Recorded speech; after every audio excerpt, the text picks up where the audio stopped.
صدایی که شنیدید فضای غبارآلود استادیوم ইরানের রাজধানী তেহরানে রাষ্ট্রীয় সম্প্রচার ভবনে হামলার ঘটনা ঘটেছে বলে বিভিন্ন আন্তর্জাতিক সূত্রে জানা গেছে।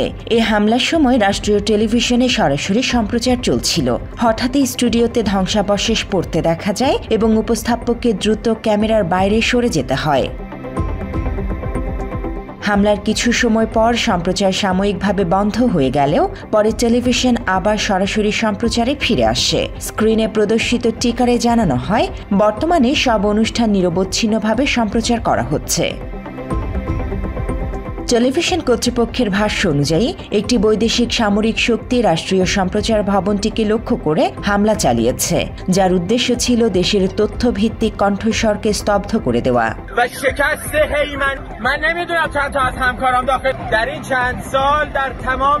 হামলার ফলে ভবনটি ক্ষতিগ্রস্ত হয়েছে এবং প্রাণহানির ঘটনাও ঘটেছে বলে জানা গেছে, তবে নির্দিষ্ট হতাহতের সংখ্যা এখনও আনুষ্ঠানিকভাবে নিশ্চিত করা হয়নি। এরই মধ্যে ইসরায়েলের সংবাদ মাধ্যমগুলো নিরাপদ স্থানে সরে যেতে হুঁশিয়ার করেছে ইরান।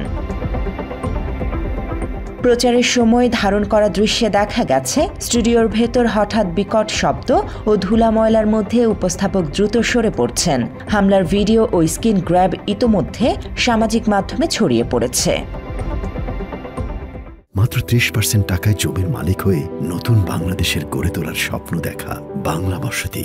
প্রতিরক্ষা বিশ্লেষকদের মতে যে ভবনে হামলা চালানো হয়েছে সেটি দীর্ঘদিন ধরে ইরানের রাষ্ট্রীয় সম্প্রচারের একটি প্রধান কেন্দ্র হিসেবে ব্যবহৃত হয়ে আসছিল। তবে হামলাকারী পক্ষের দাবি ভবনটি সামরিক কার্যক্রমে ব্যবহৃত একটি যোগাযোগ কেন্দ্র হিসেবেও ব্যবহৃত হচ্ছিল এবং এটি একটি বেসামরিক স্থাপনার আড়ালে পরিচালিত হচ্ছিল। হামলার আগে সাধারণ নাগরিকদের সতর্ক করার জন্য বিভিন্ন মাধ্যম ব্যবহার করা হয়েছিল বলেও সূত্রগুলো দাবি করেছে।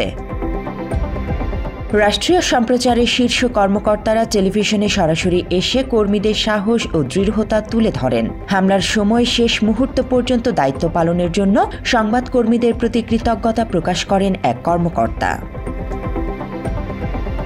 এই সম্প্রচার ভবনটি তেহরানের ৩য় জেলায় অবস্থিত একটি বড় পরিসরের কমপ্লেক্স, যেখানে হাজার হাজার কর্মী কাজ করেন।